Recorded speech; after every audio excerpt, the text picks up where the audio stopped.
ladies and gentlemen, good afternoon, welcome back to the Black Tuesday. My name's Max and I'm the host of this channel. A big thank you always goes out to my patrons, and a reminder always goes to new viewers to like this video and subscribe to me if you enjoy my content. Well, Rassie Erasmus, the South African director of rugby, he's been banned again. Nothing like some fresh controversy to make my November a very profitable month. So, my second most popular ever video on this channel was basically about how his previous ban from World Rugby was ridiculous. My arguments centered around free speech and having the right to disagree with people on a differing point of view. Rassie Erasmus was banned because he made an hour-long or so video discussing the mistakes that Nick Berry made as referee for the British and Irish Lions tour's first test of 2021. Nick Berry, I do believe, is indeed the worst ref in the world, but I think that Rassie Erasmus did go a bit far with directly calling him out, considering the position Rassie is indeed in as director of rugby. He is more powerful than Jacques Nienaber, who's the head coach of South Africa. I basically said, hey look, I don't agree with anything Rassie's done, but he's entitled to free speech. But the thing is, World Rugby since then, they've clearly defined the terms of the engagement with that ban, and it was pretty clear that you can't do that again, because this is the kind of conversation we need to let the fans have, and if it's coming from a person of authority who's outside of World Rugby's referee bosses, it's pretty much going to deny the refs their authority to officiate a match, and it's going to, goodness me, what's the word? The word I was thinking for is it's going to undermine the referee's authority. Rassie Erasmus has continued to argue with the decisions of referees on Twitter though, and so World Rugby have banned him, for another 2 weeks. I'm just going to talk a bit about the history of South African rugby, talking points. Alistair Coetzee, when he was there, it was all about we need a new head coach, we need a new head coach. After Coetzee went, it was like, look, Rassie Erasmus is in, we're going to win the World Cup. For the next 2 years or so, they were making memes about, yes, we're champions, we won the World Cup, fairly so, anybody would do that, and it was basically just jokes that were taking the mickey out of the English fans. But the behaviour of South African rugby fans has got a bit more sinister since the actions of Erasmus towards Nick Berry. Nick Berry is not a good referee, I'm going to say that again, but does Nick Berry's mistakes mean that all referees hate the Springboks and have this conspiracy theory or conspiracy or something like that against the Springboks where they're fixing matches to make the Springboks lose? No, the talking points like that I've received from South African fans are just ridiculous. Nick Berry should not referee a World Cup match again. He should not ref a Lions match again.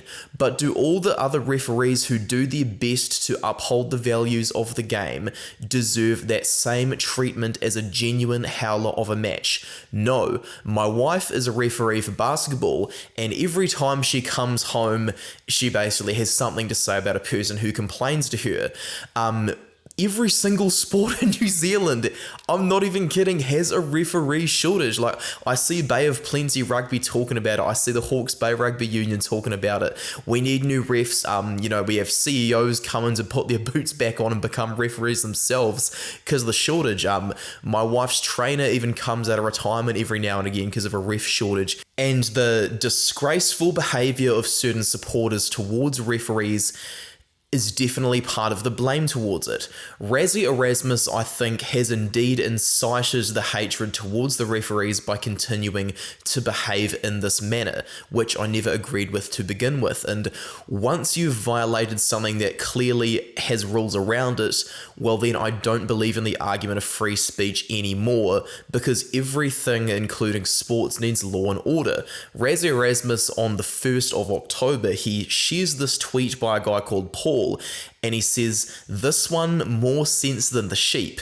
The tweet from this guy called Paul says, "Rassie must be the only person in the modern era to be punished because he took a stance by standing up for the first and only black World Cup winning captain in the history of rugby union. That angers me."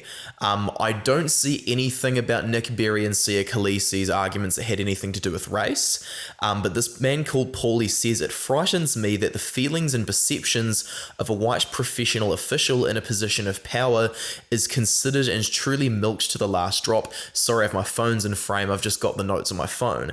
Whilst the impact on a respected black heroine's teammates are completely ignored and dismissed, Nick Berry must be the only person in the digital era who believes he was humiliated and discredited because Rassie stated the obvious, as if the rugby community across the world did not already have knowledge and evidence on their phones, computers and televisions. That insults me. It scares me that the validity of Rassie's facts and arguments are dismissed by focusing on subjective perceptions such as mannerisms, tone and intention. Rassie is sadly not the only person who has been shut up by people in powerful positions in this way because they did not like the message. That saddens me. By sharing a tweet such as that, Erasmus is bringing back bad blood for no reason. I don't believe Berry has refereed the Springboks since then, so why would Erasmus go on to share that? It doesn't make sense to me, and he's already been banned for something, so what motivation would he have to continue on a beef, I'll use, like that? I'll find the other notes. He then talks about Antoine Dupont's red card against South Africa. He says, both the French and South African nines under immense pressure. We have to get that onside right, sorry. And he's basically taking the mickey out of decisions the ref made, and he has footage here showing what happens on the pitch. 7 hours ago, as of the time I screenshotted this, he says, like myself, the referee of the French test and his family have received threats and abuse. Apparently it's partly due to my tweets, which is totally unfounded. Tweets were not aimed at the officials, but our South African fans on what we should do better. Have a go at me, not the ref. He then says a bunch of things about what happened in the match, such as Dion copping a lot of flack for this yellow card. To be honest, I also thought the blue 16 detached and moreover, we just have to work harder to make sure we understand the rules correctly. Very costly yellow. He then says something like, this is so clever by Fiku, the way he moves and presents himself on the side of our ruck has no influence on our speed of the ball from the ruck. We have to learn from this. And long story short, he's taking the mickey out of things that happened on the pitch, trying to make a few jokes and stuff, but considering what he's incited previously, it's not a step in the right direction from Rassie Erasmus. When I made the video about him getting banned in the first place, there were several criminal comments that should be prosecuted by law. There were people who were sending death threats to Rassie Erasmus, to me, and to Nick Berry in that comment section, and I of course banned those commenters from ever commenting on my channel again, because I want this to be a channel where people of most ages over 18 can watch. You see what I mean? And if a child's watching my videos with a parent's permission to learn tips about how to improve their game, well then I've got to be extra careful of that. Goodness me. You know what I mean, guys? We then have this article by Rugby Pass which covers the incident with Erasmus. It discusses how South Africa were beaten by France by 4 points, which featured a number of controversial moments, including 2 red cards being handed out by Wayne Barnes. Erasmus, who has just finished a near year-long matchday ban for posting a video about referee Nick Berry's performance in the first British and Irish Lions test, again posted videos in the wake of his side's loss to France, having also done so following defeat to Ireland a week earlier.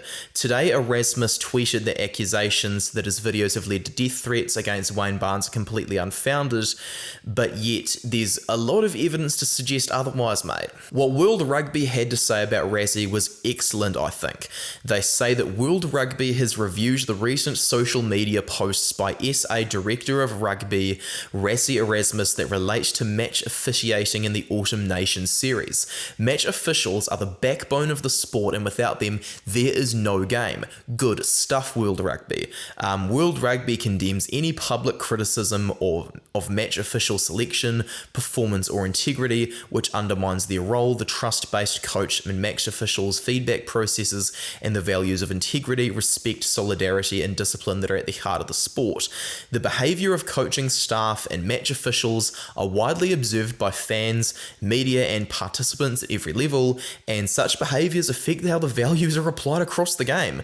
In addition, under the match officials' communication framework, national teams have the ability to enter into a confidential feedback process, which is critical for success in a high-performance environment.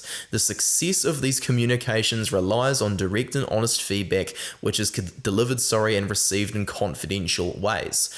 You see, World Rugby has all these frameworks about getting things done without the public coming along to scrutinise it. If Rassie Erasmus was so angry at Wayne Barnes performing like that, why could he not just go to the referee coaches at World Rugby, say, we're not happy, can we please have a discussion about the things that happens? Instead, he just goes straight to Twitter to make jokes about the referees.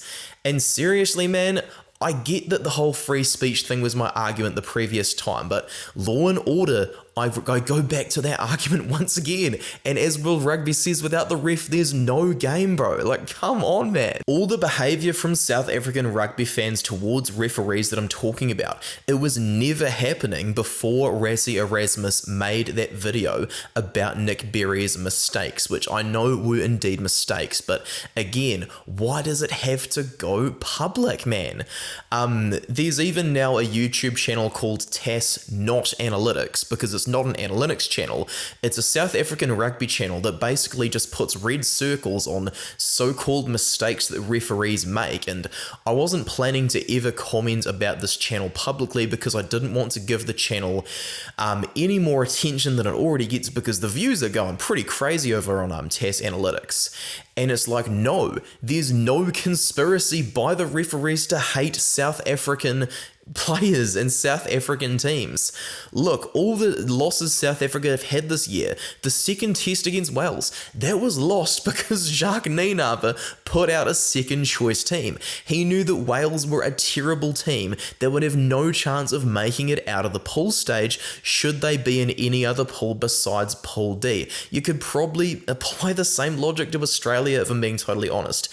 He knew the series was in the bag, so for once, he actually trusted his new players. The second test versus the All Blacks, that was not lost because the referee disallowed a fair try or any of those talking points. It was lost because while Beauden Barrett was in the bin, Richie Mwanga remained a key decision maker and a great puppet master to pull the strings and control the match. David Havili's added weight then allowed him to cross over the try line to save Ian Foster's coaching career, and this would not have been possible without Mwanga's game management. The first test against the Wallabies that South Africa had this year, they did not lose this one because of the refs. They lost this one because until the 70th or so minute, they basically didn't fire a shot on attack at all, man. Then the whole rugby championship, they'd have won as I predicted them to do so if it weren't for a smaller points differential than the All Blacks. They are a better team than the All Blacks right now by far, but Jacques Nienaber has not improved their tactics since they won the 2019 World Cup under Rassie Erasmus, and now that crowds are coming back into the games, teams want to entertain their fans a wee bit more, get them out of their seats to congratulate the team on something, and South Africa's method of just keeping the ball up front doesn't work, because when it comes to winning trophies such as the Rugby Championship, you need the points differential. The whole Rugby Championship, as I said, they could have done that if not for that. Then the match against Ireland. Jaden Hendrickse was in the breakdown to clean out Irish players because South Africa's forwards lacked the fitness. We also need to look at how Dan Sheehan was cleared out. He was cleared out roughly around his waist and his chest, and to go backwards, parts of you have to go forward. It's just physics.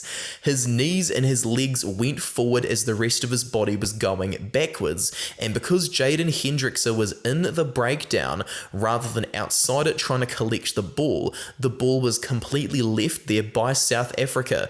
While the law says that 7, what must players not do in a ruck? E, kick the ball out of the ruck. If the ball is left there alone by South Africa and Sheehan just happens to tap it with his foot as he's going down, is that a kick? No, of course it's not a kick. When the ball's unmarked, crap's going to happen. Like, another guy's boot could have pushed it backwards as well. Like, a South African player could have done it himself. It just happened to come off Sheehan. That was not why South Africa lost that match. They lost the match because they got outplayed. Ireland's other try from the driving maul, it would have been a penalty try anyway had they gone to touch, because South Africa are trying to take them out from the side. Guys, there is no referee controversies to look at like this. They are not making a conspiracy theory to make the Springboks lose every game.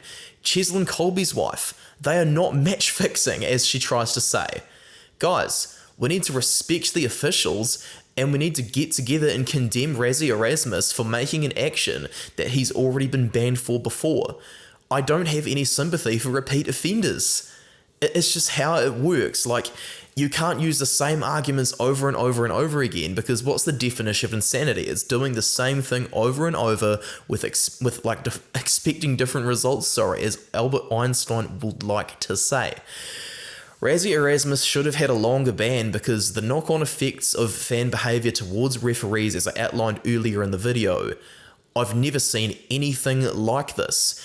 And when you look at the rate of yellow and red cards for Southern Hemisphere nations, maybe it's not the fault of the referees. Maybe the reason for all these cards is the fault of the players.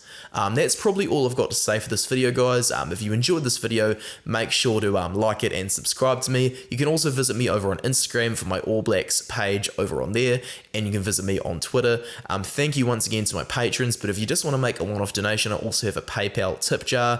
Rassie Erasmus' ban, it should be longer. Jacques Nienaber should not be South Africa's head coach anymore, because they need to improve their tactics, and I will see you next time. Thank you.